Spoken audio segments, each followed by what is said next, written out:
नमस्कार, आप देख रहे हैं अपना बिहार। मैं हूं शुभे मिश्रा आपके साथ। चलिए करते हैं बुलेटिन की शुरुआत। और चुनावी मौसम में बिहार में रोजगार और नौकरी दिए जाने का मुद्दा एक बार फिर से गर्मा गया है। नीतीश कुमार ने एक बार फिर कहा है कि किसी ने कोई काम किए बगैर झूठा श्रेय लिया है। तो वहीं सीएम के बयान पर तेजस्वी यादव ने भी पलटवार कर दिया है। रिपोर्ट के जरिए समझिए कि क्यों बिहार में रोजगार का मुद्दा फिर से बहुत ज्यादा तेज हो गया है।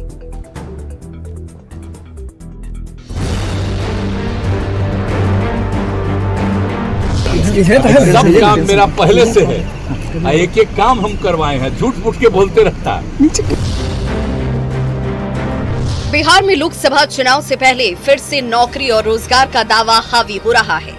नीतीश कुमार ने एक बार फिर ये कहकर सियासी पारे को गरमा दिया कि बिहार में नौकरियां उन्होंने ही दी। पहले क्या था, आरजेडी वालों ने कुछ नहीं किया। दरअसल लोकसभा चुनाव को लेकर कार्यकर्ताओं का जोश बढ़ाने के लिए सीएम नीतीश कुमार पहुंचे थे पटना के जेडीयू दफ्तर में पार्टी कार्यकर्ताओं से मुलाकात करने। तभी नीतीश ने लालू प्रसाद और तेजस्वी यादव पर जमकर निशाना साधा। पहले की सरकार के कार्यकाल का जिक्र करते हुए अपनी उपलब्धि किस तरह से नीतीश कुमार ने गिनाई, सुनिए।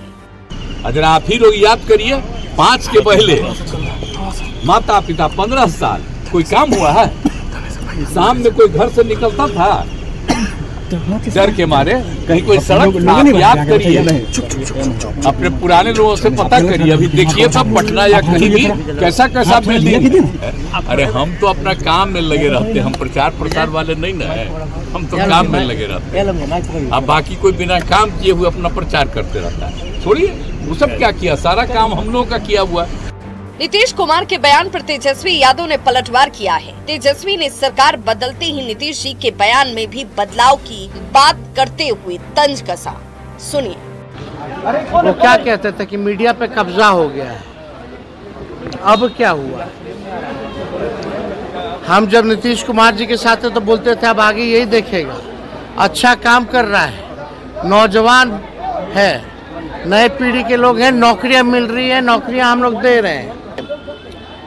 मोदी जी के बारे में, अमित शाह जी के बारे में 2 महीने पहले क्या कहते थे कि ये लोग कोई काम करता है, सब तो हम कर दिए। आज क्या हो गया?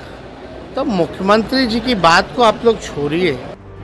इधर हम के नेता श्याम सुंदर शरण ने भी बिहार में बड़े पैमाने पर हुई शिक्षकों की बहाली का श्रेय नीतीश कुमार को देते हुए आरजेडी पर निशाना साधा है।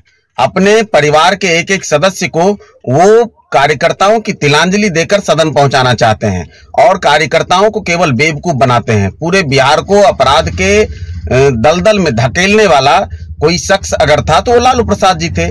लोकसभा चुनाव में बस गिनती के ही दिन रह गए हैं। ऐसे में बिहार में नौकरी और रोजगार की बात पर जिस तरह से बयानबाजियां हो रही हैं, उससे आने वाले वक्त में वार पलटवार और भी तेज होगा। इन सब के बीच सवाल यही कि क्या नीतीश कुमार ही सबसे ज्यादा रोजगार देने वाले सीएम हैं? न्यूज़ 18 के लिए पटना से शैलेंद्र और धर्मेंद्र की रिपोर्ट। तो बिहार के चुनाव में इस बार युवाओं को रोजगार एक बहुत बड़ा मुद्दा बन गया है। लेकिन ये मुद्दा युवाओं को रोजगार देने के वादे से ज्यादा अब तक दी जा चुकी नौकरी का है, जिस पर जेडीयू और मुख्य विपक्षी दल यानी कि आरजेडी आमने सामने हैं। सीएम नीतीश कुमार ये कह रहे हैं कि बिहार में बहुत बड़े पैमाने पर शिक्षकों की बहाली उनकी प्लानिंग और उनकी सरकार की ही देन है। तो 17 महीने के लिए सत्ता में आए आरजेडी के नेता इसे तेजस्वी यादव की उपलब्धि बता रहे हैं और ऐसे में नौकरी के श्रेय पर एक बार फिर से सियासत गर्म है।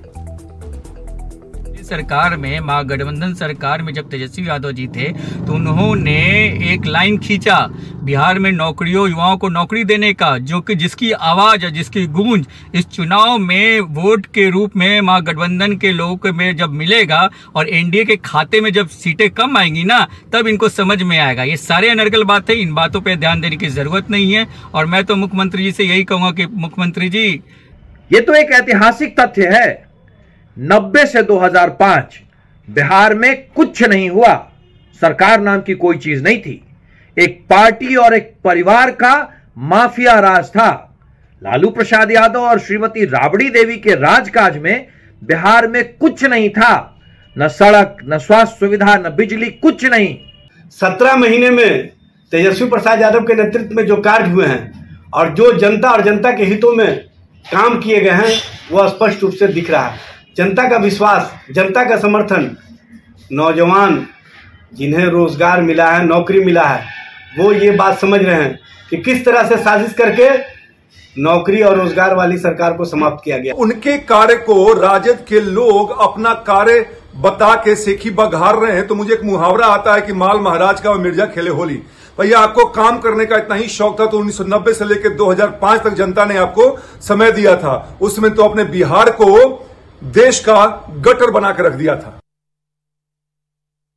वहीं नवादा में आरजेडी के 2 विधायकों ने श्रवण कुशवाहा के खिलाफ मोर्चा खोल दिया है। नवादा की आरजेडी विधायक विभा देवी और प्रकाश वीर निर्दलीय प्रत्याशी विनोद यादव के समर्थन में उतर गए।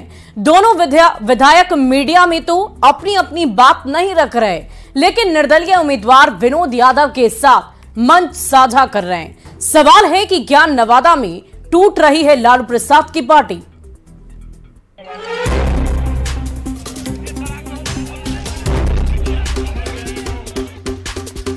नवादा से सामने आई ये तस्वीर आरजेडी के बड़े नेताओं की नींद उड़ा सकती है। कैसे, वो देख लीजिए।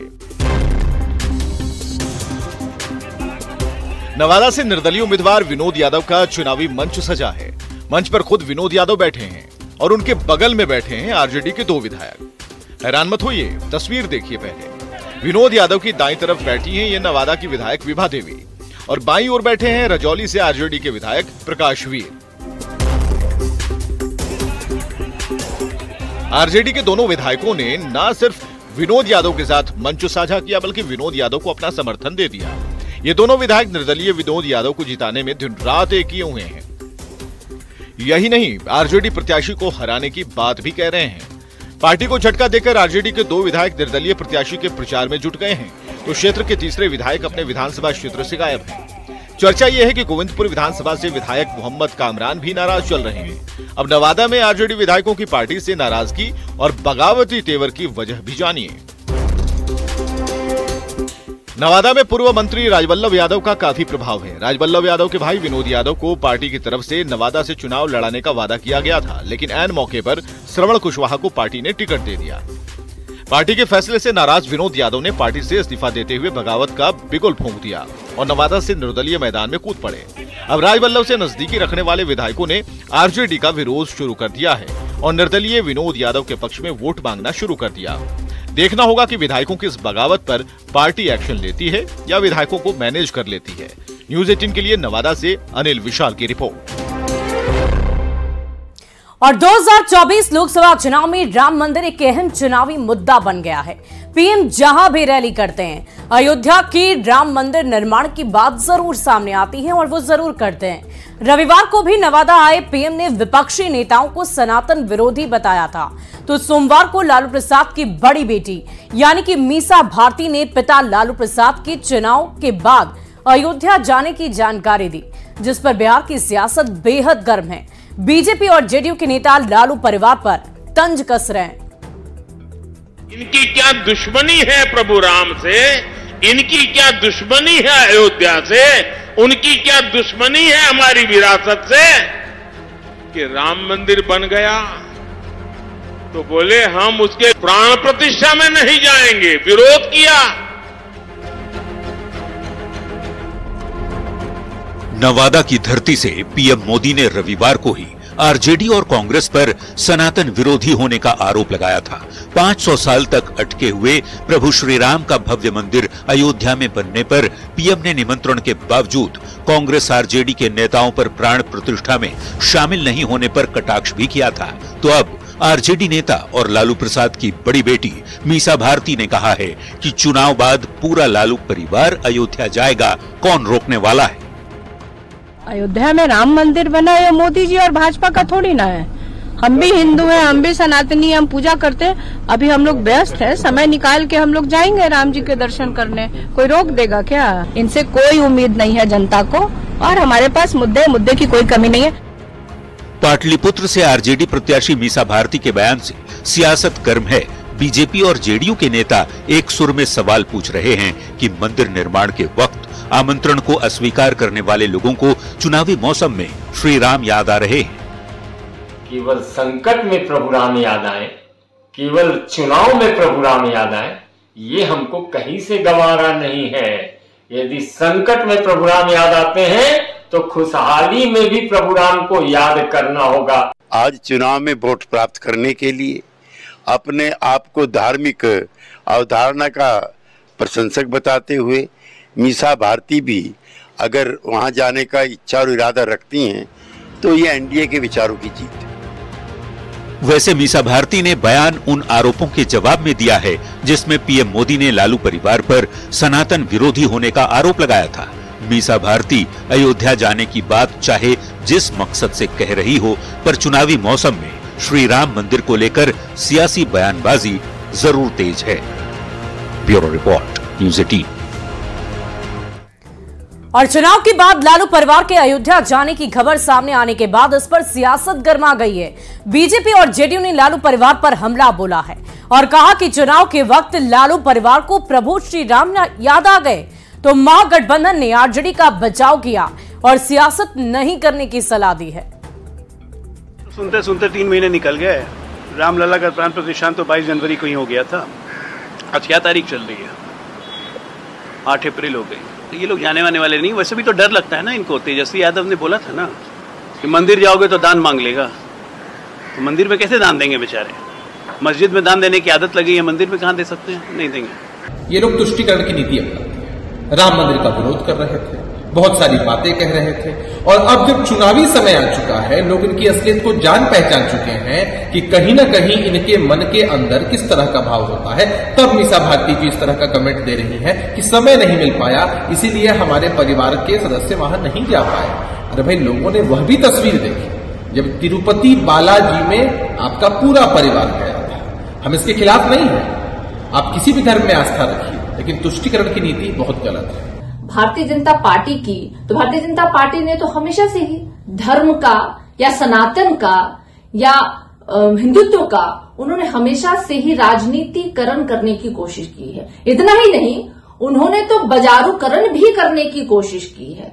वो वहां पे किसी भी धर्म का, किसी भी सनातन पे किसी भी एक व्यक्ति का विशेषाधिकार नहीं है। ये सभी लोग स्वतंत्र है अपने हिसाब से, और मुझे तो लगता है कि भारतीय जनता पार्टी के अलावा सारे लोग सनातनी हैं। राम मंदिर और पूजा पाठ बिल्कुल आस्था की चीज है। ये किसी एक पार्टी और किसी एक व्यक्ति और किसी एक दल का सोच हो ही नहीं सकता है। जब जिसको भगवान प्रभु श्री राम बुलाएंगे तब वो जाएगा। इसमें कोई राजनीति होनी ही नहीं चाहिए। इसीलिए हमारे संविधान ने धर्म और राजनीति को अलग अलग रखा है। धर्म पूरी की पूरी आस्था की बात है और प्रभु श्री राम में तो हम सभी की आस्था है। जाना ही चाहिए, सभी को जाना चाहिए। जब जिसको जब भगवान बुलाए तब जाएंगे।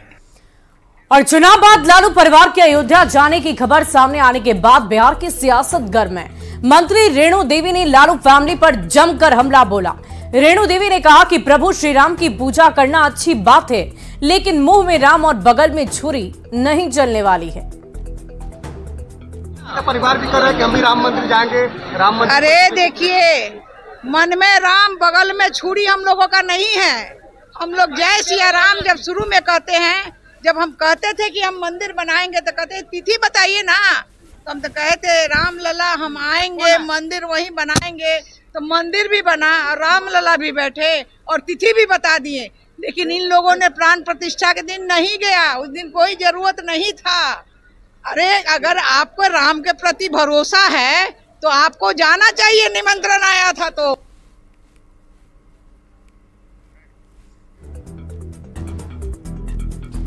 रामलला के दर्शन करेगा लालू परिवार, ये खबर आपने देखी। और बढ़ते हैं आगे, नवादा में एनडीए की रैली के दौरान मोदी को नीतीश पर भरोसा वाली बात भी आपने सुनी होगी। और अब अगली खबर आपको पप्पू यादव से जुड़ी हुई आपको बता दें। पूर्णिया लोकसभा सीट से निर्दलीय प्रत्याशी पप्पू यादव ने आज अपना नामांकन वापस नहीं लिया। आज नामांकन वापस लेने का अंतिम दिन था। अब पूर्णिया लोकसभा सीट बिहार की सबसे हॉट सीट हो गई है, क्योंकि यहां पप्पू यादव बीमा भारती आमने सामने आ गए। पप्पू यादव को उनका पुराना चिन्ह यानी कि कैंची छाप चुनाव चिन्ह के रूप में मिला है। प्रदेश कांग्रेस अध्यक्ष समेत बड़े नेताओं ने पप्पू यादव पर नाम वापसी का दबाव बनाया था, लेकिन पप्पू यादव ने अपनी उम्मीदवारी वापस नहीं ली। ऐसे में पूर्णिया की लड़ाई और भी ज्यादा दिलचस्प हो गई है। पप्पू यादव ने कहा कि उनको कांग्रेस कार्यकर्ताओं का साथ है। कांग्रेस कार्यकर्ता ही चाहते थे कि वो चुनाव लड़े। पप्पू यादव ने कहा कि महागठबंधन के दल अपने अहंकार में चूर हो गए।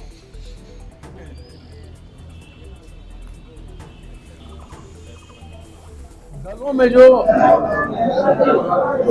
अहंकार है, जो अपने अहंकार के बदौलत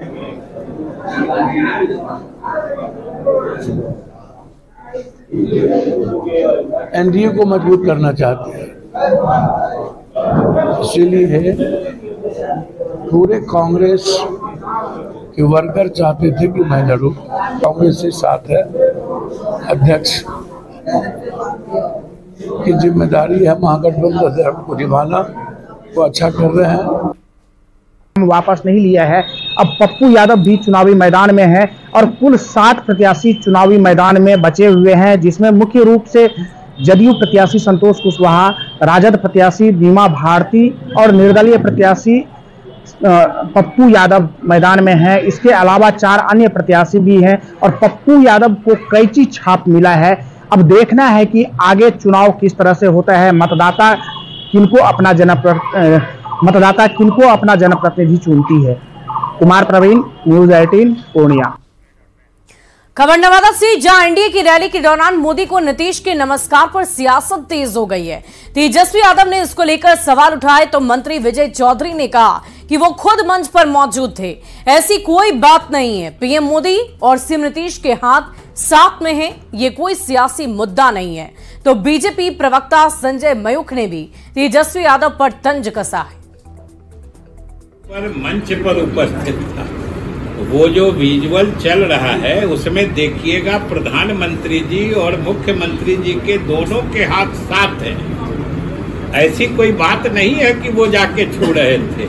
और आप समझिए, इलेक्शन में कोई विकास के मुद्दे की बात नहीं करे, जनता के हित के बात नहीं करे, आप क्या करना चाहते हैं उसकी बात नहीं करे, और कौन किसको कैसे देखा, कौन किसका शरीर कहाँ छुआ, ये चुनाव का मुद्दा होता है। या हमारे अलायंस दल के लोग न संस्कार भूलेंगे न संस्कृति भूलेंगे, लेकिन जो लोग कुसंगति के शिकार हैं वो संस्कार भी प्रहार करेंगे और संस्कृति भी प्रहार करेंगे।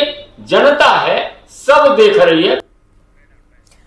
वहीं बीजेपी कार्यालय में मिलन समारोह का आयोजन किया गया, जिसमें उप मुख्यमंत्री सम्राट चौधरी और विजय सिन्हा शामिल हुए। मिलन समारोह में पूर्व विधायक रामानंद राम और आरके चौधरी बीजेपी में शामिल हुए। कार्यक्रम में उप मुख्यमंत्री सम्राट चौधरी ने लालू फैमिली पर जमकर हमला बोला। साथ ही डिप्टी सीएम ने कहा कि देश में जनता की ताकत प्रधानमंत्री हैं, भ्रष्टाचारियों के खिलाफ एक्शन जारी रहेगा। डिप्टी सीएम ने भी विरोधियों पर परिवारवाद को लेकर हमला बोला। दूसरे तरफ आरक्षण के नाम पर कुछ लोग अपनी पहले पत्नी को मुख्यमंत्री बनाते हैं, फिर अपने बेटा को उप मुख्यमंत्री बनाते हैं। वो क्रिकेट नहीं खेलता था, वो पानी ढोने का काम करता था। अब सीधे सिंगापुर से एक बेटी आ गई है, सीधे। जनता का कल्याण तो दूर दूर तक पता नहीं चलता है, लेकिन सीधे सिंगापुर से चुनाव लड़ाने के लिए लालू जी ने उतार दिया। दूसरी बेटी चुनाव हार जाती है तब भी राज्यसभा में। तो इस देश में लालू जी जैसे नेता जब तक रहेंगे तब तक गरीबों की चिंता नहीं हो सकती है, परिवार की चिंता हो सकती है। लोगों की भीड़ है दूसरे दल के अंदर, वंशवादी और परिवारवादी मानसिकता के लोग हैं जो राजनीति को अपवित्र और भ्रष्ट बना दिए। आज राजनीति से हमारा जो आने वाला पीढ़ी नफरत कर रहा है, उसके मन के अंदर ये विश्वास जगाना है कि राजनीति में अच्छे लोगों की जरूरत है। अच्छे लोगों को परेशानी बहुत किया जाता है, हतोत्साहित डिमोरलाइज करने का भी प्रयास किया जाता है, लेकिन अंत में सच परेशान होता है, पराजित नहीं होता है। और अगली खबर आपको गया से बताएं, जहां मोहनपुर प्रखंड में तेजस्वी यादव ने चुनावी जनसभा को संबोधित करते हुए पीएम मोदी पर जमकर हमला बोला। तेजस्वी ने कहा कि हमने पीएम मोदी की बोलती बंद कर दी। तेजस्वी ने कहा कि अब पीएम परिवारवाद पर नहीं बोल रहे हैं। तो तेजस्वी ने सीएम नीतीश पर भी तंज कसा है। बोल रहे खाली परिवारवादी है, परिवारवादी है। पहला फेज में कहां का चुनाव है? औरंगाबाद में है, गया में है, नवादा में है और जमुई में है। जीतन राम जी परिवारवादी नहीं लग रहे हैं, उनका बेटा हो तो सब दलों के बना दिए। क्या मोदी जी क्या बोले? नवादा में चले जाइए तो सीपी ठाकुर जी के बेटा विवेक ठाकुर जी, औरंगाबाद चले जाइए तो सुशील कुमार की के बेटे आप सब लोगों को पता है कि नहीं? और जमुई में चले जाइए तो चिराग जी के जीजा जी, वो सब नहीं मानो, हमने देखा। और पूर्वी चंपारण लोकसभा सीट को लेकर बीजेपी ने अपनी पूरी ताकत झोंक दी है। कोटवा में विजय संकल्प सम्मेलन का आयोजन किया गया, जिसमें बिहार सरकार के मंत्रियों ने हिस्सा लिया है। पूर्वी चंपारण सीट वीआईपी के खाते में जाने के बाद बीजेपी की नजर अति पिछड़ा वोट बैंक पर है। बीजेपी के 3 मंत्री यानी कि रेणु देवी, हरी सहनी ने इस सम्मेलन में पिछड़ा समाज के लिए किए गए काम की चर्चा की है। प्रधानमंत्री और माननीय नीतीश जी ने हमें उप मुख्यमंत्री बनाया, क्या कभी हुआ था क्या? आज मंत्री हैं।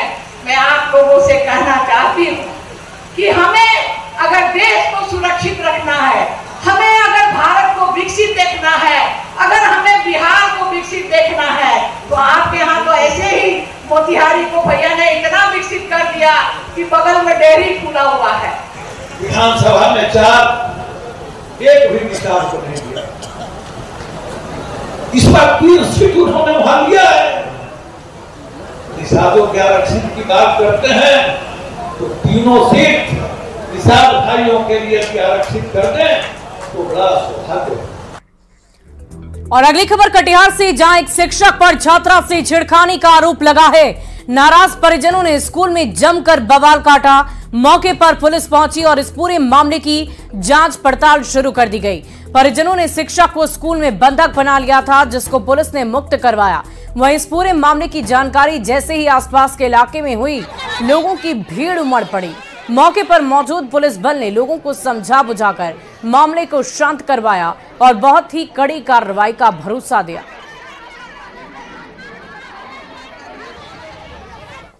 परिजनों ने अपनी बेटी के साथ एक शिक्षक पे छेड़छाड़ का आरोप लगाया है। उसी क्रम में हम लोग आए हैं। अभी हम लोग जांच कर रहे हैं और आवेदन के लिए बोला गया। आवेदन जैसे मिलेगा उस पर एफआईआर दर्ज करके सुसंगत धाराओं में एफआईआर दर्ज किया जाएगा और फिर कार्रवाई की जाएगी। और फिलहाल इस बुलेटिन में अभी के लिए बस इतना ही। आगे देखिए जोहार झारखंड।